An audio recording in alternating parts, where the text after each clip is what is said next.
ओम सूर्य देवाय नमः। भक्तों, आप सभी का हमारे चैनल पर स्वागत है। आज हम लेके आए हैं सूर्य नारायण भगवान की कथा।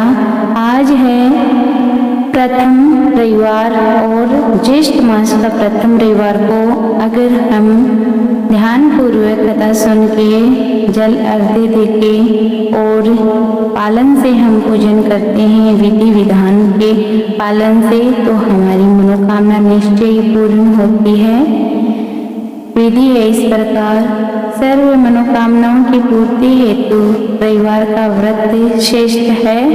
इस व्रत में गेहूं और गुड़ का ही भोजन करना चाहिए और सायंकाल जैसे कि सूर्य छिप जाए उसके बाद में भोजन नहीं करना चाहिए। भोजन तथा फलहार सूर्य के प्रकाश रहते ही कर लेना उचित है। यदि निराहार रहने पर सूर्य छिप जाए तो दूसरे दिन उदय होने के बाद ही अर्घ्य देने के बाद भोजन करें। व्रत के अंत में कथा सुननी चाहिए। व्रत के दिन नमकीन तेलयुक्त भोजन कदापि ग्रहण न करें। इस व्रत के करने से मान सम्मान की बढ़ोतरी होती है और शत्रुओं का क्षय होता है। आंख की पीड़ा के अतिरिक्त अन्य सभी पीड़ाएं दूर होती है। तथा इस प्रकार है, एक बुढ़िया माई थी, उसका एक नियम था। वह प्रति रविवार को सवेरे ही स्नान आदि करके घर को गौ के गोबर से लीप कर भोजन तैयार करती, भगवान को भोग लगाकर ही स्वयं भोजन करती थी। ऐसा व्रत करने से उसका घर अनेक प्रकार के धन धान्य से परिपूर्ण था। श्री हरि की कृपा से घर में किसी प्रकार का विघ्न या दुख नहीं था। सब प्रकार से घर में आनंद रहता था। इसी तरह कुछ दिन बीत जाने पर उसकी एक पड़ोसन, जिसकी गौ का गोबर वह बुढ़िया माई लाया करती थी, विचार करने लगी, यह वृद्धा सर्वदा मेरी गाय का गोबर ले जाती है, इसीलिए अपनी गाय को मैं घर के भीतर बांध लूंगी।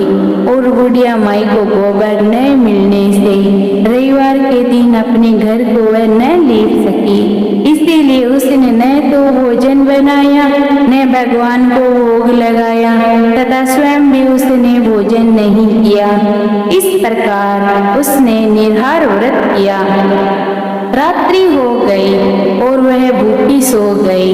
रात्रि में भगवान ने उसे स्वप्न दिया और भोजन न बनाने तथा भोग न लगाने का कारण पूछा। वृद्धा ने गोबर न मिलने का कारण सुनाया। तब भगवान ने कहा कि माता, हम आपको ऐसी गौ देते हैं जिससे सभी इच्छाएं पूर्ण होती है, क्योंकि तुम हमेशा रविवार को गाय के गोबर से लीप कर भोजन बनाकर मेरा भोग लगाकर खुद भोजन करती हो। इसमें मैं खुश होकर तुमको वरदान देता हूँ। मैं निर्धन को धन देता हूँ और बांझ स्त्रियों को पुत्र देता हूँ और उनके दुखों को दूर करता हूँ तथा मैं अंत में मोक्ष देता हूँ। स्वप्न में ऐसा वरदान देकर भगवान तो अंतर ध्यान हो गए और वृद्धा की आंख खुली तो वह देखती है कि आंगन में कितनी सुंदर बालक और गाय का बालक और बछड़ा और गाय बंधी हुई है।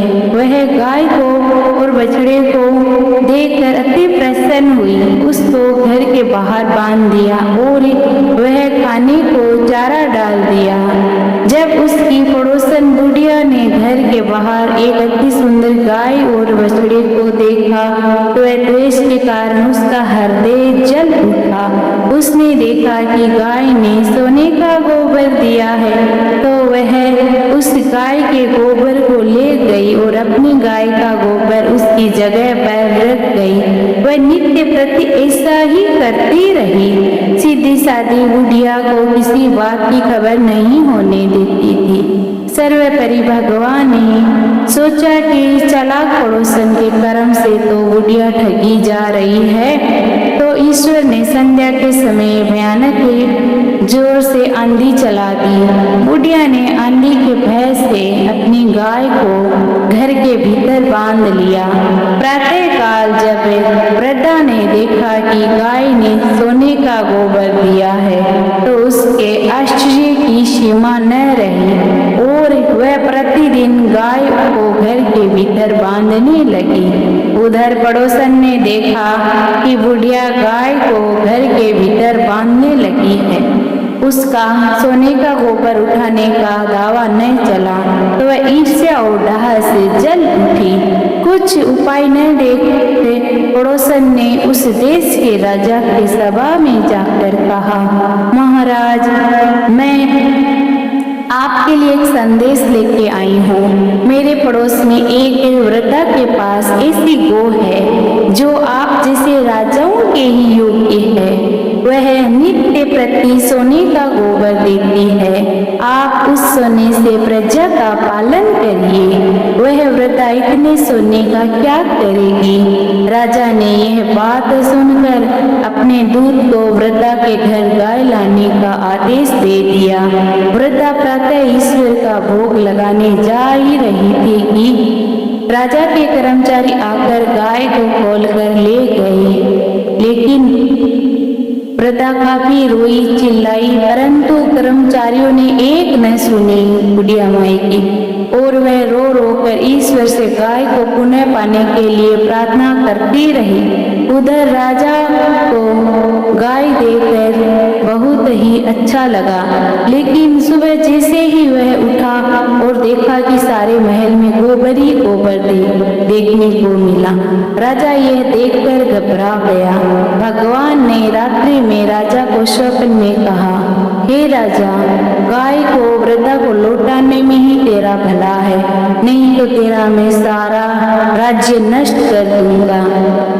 मैंने बुढ़िया माई को प्रसन्न होकर रविवार के व्रत के दिन वह मेरी पूजा करती है, इसीलिए मैंने उसकी भक्ति को देखकर उसको मैंने गाय दी है। इसीलिए तू उसको गाय लौटाने में ही तेरा भला है।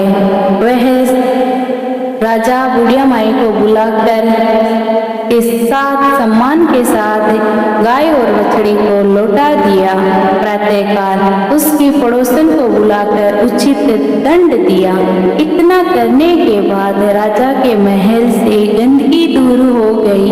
उसी दिन से राजा ने नगरवासियों को आदेश दिया कि राज्य की तथा अपनी समस्त मनोकामनाओं की पूर्ति के लिए रविवार का व्रत रखा करो। व्रत करने से नगर के लोग सुखी जीवन व्यतीत करने लगे।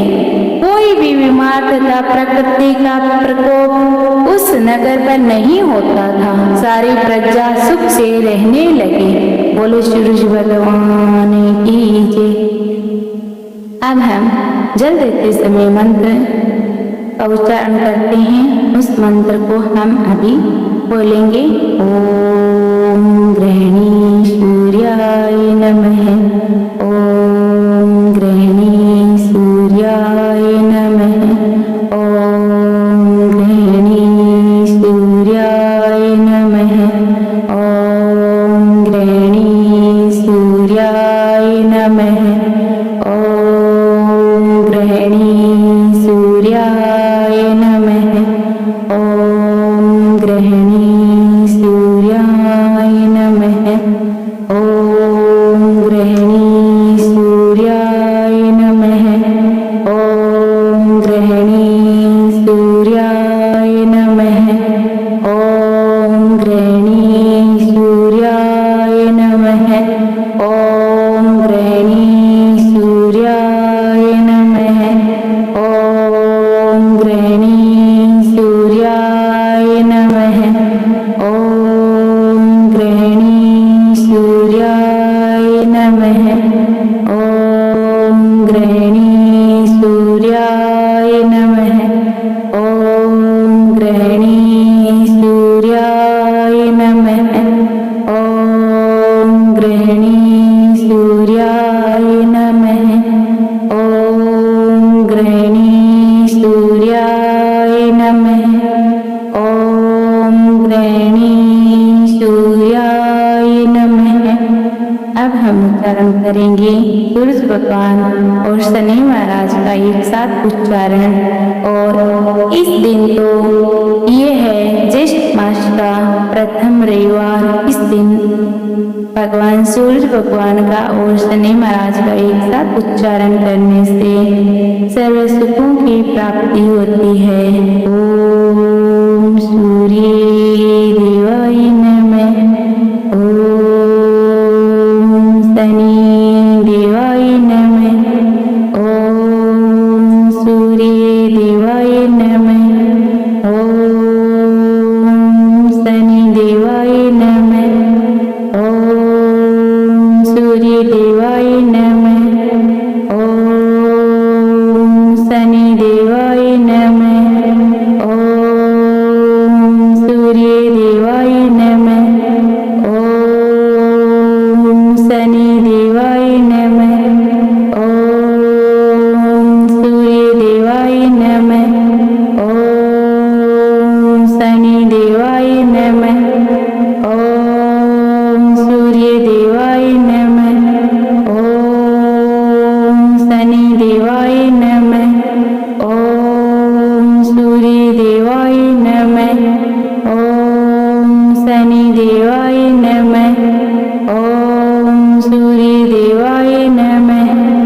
ओम सूर्य देवाय नमः। ओम शनि देवाय नमः। ओम सूर्य देवाय नमः। ओम शनि देवाय नमः। ओम सूर्य देवाय नमः। ओम शनि देवाय नमः। ओम सूर्य देवाय नमः। ओम शनि देवाय नमः। अब पढ़ेंगे हम रविवार व्रत की आरती। पहुल की आरती दास करेंगे, सकल जग के जांके ज्योति विराजे। सात समुंदर जांके चरणी बसे, कहाँ भयो जल कुंभ भरे हो राम। कोटि भानु जांके नख की शोभा, कहाँ भयो मंदिर दीप धरे हो राम। भार उठाकर रोमावली जांके, कहाँ भयो सिर पुष्प धरे हो राम। 56 भोग जांके नित प्रति लागे, कहाँ भयो नवेद धरे हो राम। अमित कोटि जांके बाजा बाजे, कहाँ भयो झनकार करे हो राम। 4 वेद जांके मुख की शोभा, कहाँ भयो ब्रह्म वेद पढ़े हो राम। शिव सनकादिक आदि ब्रह्मादिक नारद मुनि जांको ध्यान धरे हो राम। हिम मंदार जांको पवन चुकोरे, कहाँ भयो सिर चूर डुरे हो राम। 184 बंदे छुड़ायो, केवल हरियस नाम देव गायो हो राम। कहो लगी आरती दास करेंगे, सकल जग जांकी ज्योति विराजे। 7 समुंदर जांके चरणी बसे, कहाँ भयो जल कुंभ भरे हो राम। बोलो सूरज भगवान की जय हो। और इस दिन एक और मंत्र है, सीधा साधा मंत्र है। आप अगर ज्यादा मंत्र न बोल पा रहे हो तो इस मंत्र का उच्चारण जरूर करें। ओम सूर्य देवाय नमः। ओम आदित्याय नमः। ओम सूर्य देवाय नमः। ओम आदित्याय नमः। ओम सूर्य देवाय नमः। ओम आदित्याय नमः। ओम सूर्य देवाय नमः। ओम आदित्याय नमः।